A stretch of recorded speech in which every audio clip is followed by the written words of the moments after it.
free to create an account. But I guess they had a lot of scammers, and I think it costs like $25 an hour or something like that to create an individual account. But once you do, you can come in here and hit Create App. You give it a name, and this is important because that's the name that they're going to use. It's very difficult to change the name. Whether it's an app or a game, it's going to be free or paid. That you can change later. This you can change later. This you can change later, but it's very difficult. Then you have to confirm you accept the policy, and then it lets you fill in some other information. You can do, this is about all you have to do to start doing beta testing, which I'll show you in just a second.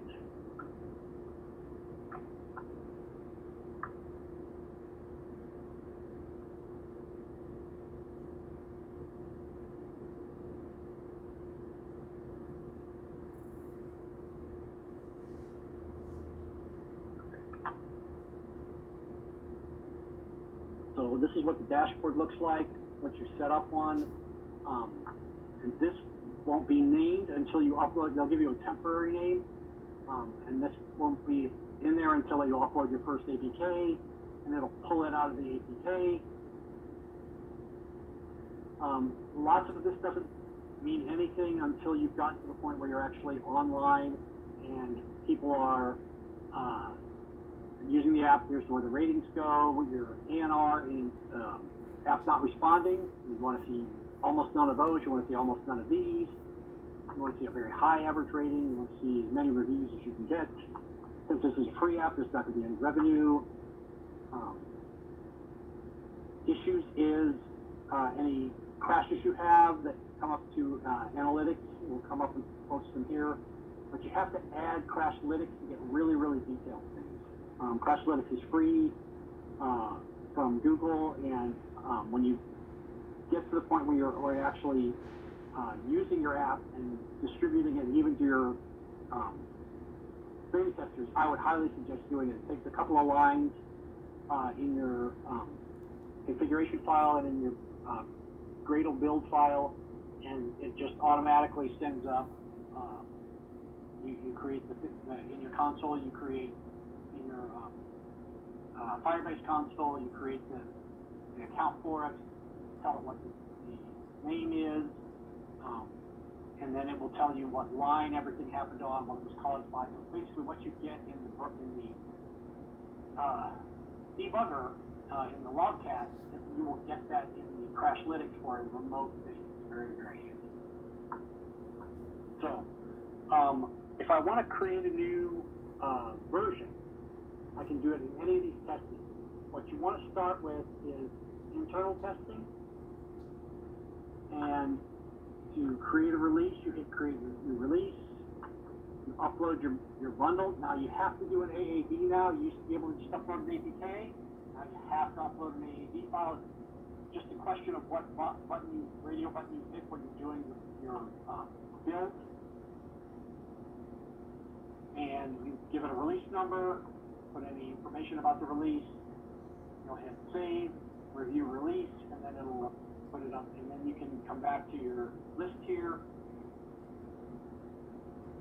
and you can add testers. So you can add a list of testers. You can put a particular person. It will send them an email. They will get an email with a link in it to download the APK and install it to their device. It will send you information about how many people have downloaded, how many people have installed it.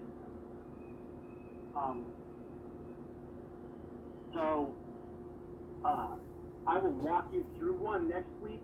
I will just create a basic app and walk through it and add you guys as testers so you can see what happens. But it's very simple to get something up and running for testing. Now, that being said,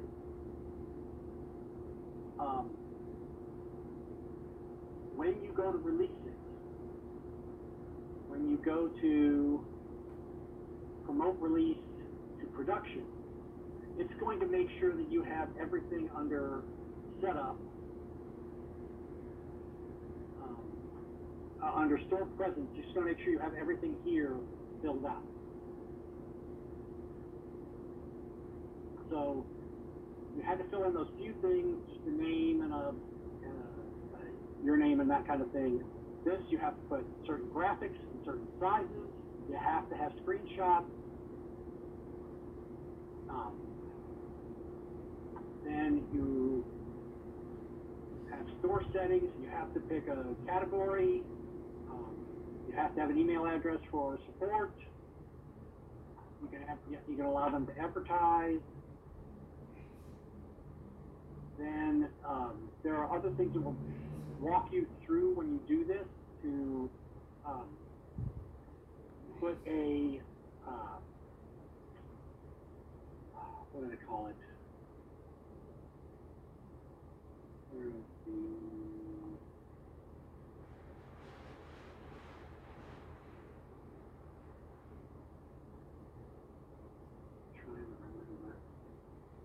they've moved things around on me again, but you have to go through a very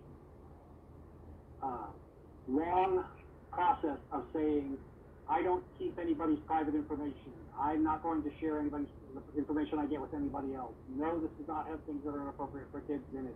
No, it does not target kids. You walk through several steps on that when you go through this store listing process. And they update it probably every 2 or 3 years, so it will prompt you. They will send you an email and say, hey, we've updated this. Please go in and fill out these questions.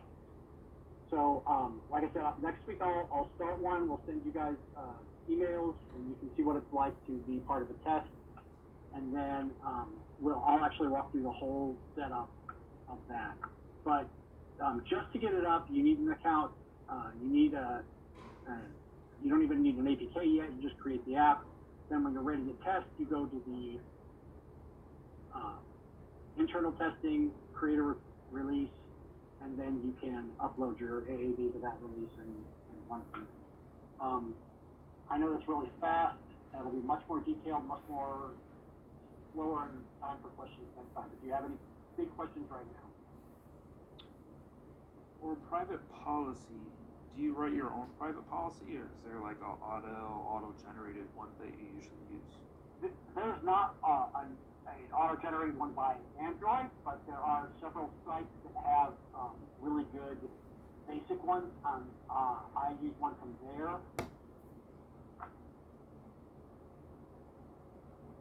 When I tried releasing an app, it dealt with location, and I was running into all kinds of permissions and private policy issues.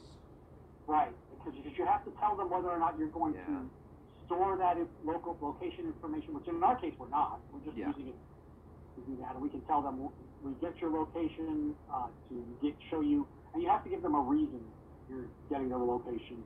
And then you tell them why you're getting the location. You tell them you're not storing it. You tell them you're not sharing it with anybody else, and it will eventually go through all of that.